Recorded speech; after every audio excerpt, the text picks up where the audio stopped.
A South African police officer is living with relentless fear, as death threats have become a daily reality since he committed himself to exposing corruption at the highest levels of power, his phone filling with anonymous warnings and unknown individuals lingering near his home, a situation that is not fiction or a crime drama but the lived reality of Mkhwanazi, whose planned revelations could dismantle corruption networks that have operated without consequence for decades, highlighting the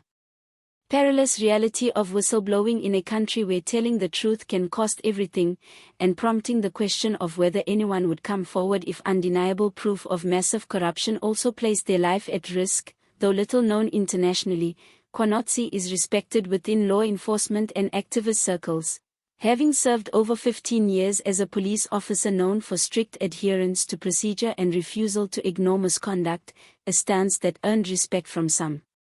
and hostility from others, as he observed corruption spanning from street-level bribes to multi-million rand procurement fraud, meticulously documenting irregularities and submitting internal reports that vanished without action while compromised officers were promoted, eventually deciding his evidence would no longer be buried but made public, a decision solidified during a late October community meeting where he announced possession of documented proof implicating senior police officials,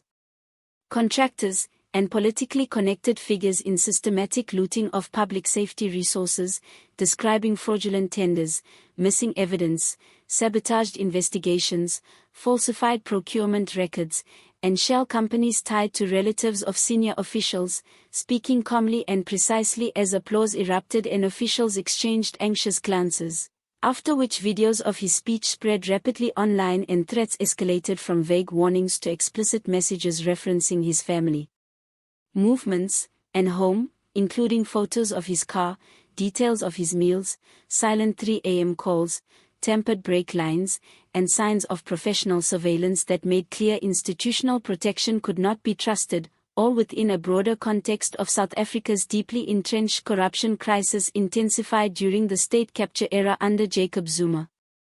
when billions meant for public services were siphoned off through patronage networks exposed by the Zondo Commission, normalizing bribery, evidence tampering, witness intimidation, and protection of politically connected criminals, making Mkhwanazi's actions a threat not just to individuals but to an entire ecosystem of power, as sources claim his evidence links senior police officials, construction firms, politicians, and organized crime syndicates, including tenders awarded to non-performing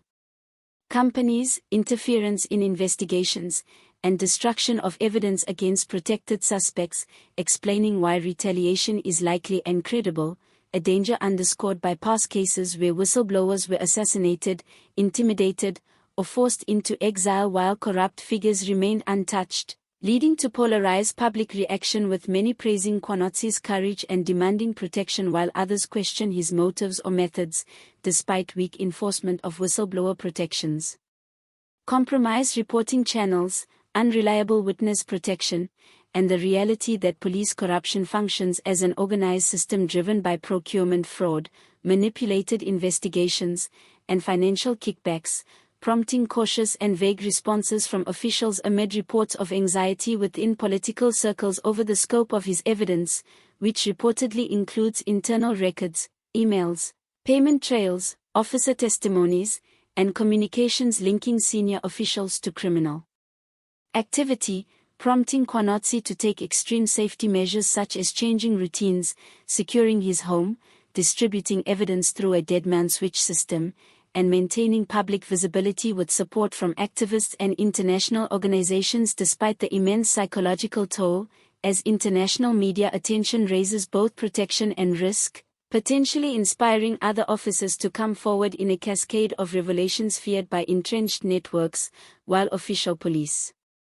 responses emphasize internal reviews that appear more like containment than accountability, leaving possible outcomes ranging from assassination and suppression of evidence to stalled investigations or, less likely, genuine reform and systemic change, illustrating that whistleblowing is an unequal battle requiring structural reform, that corruption undermines security and development, and that relying on individual heroism reflects systemic failure, with Mkhwanazi's ongoing story serving as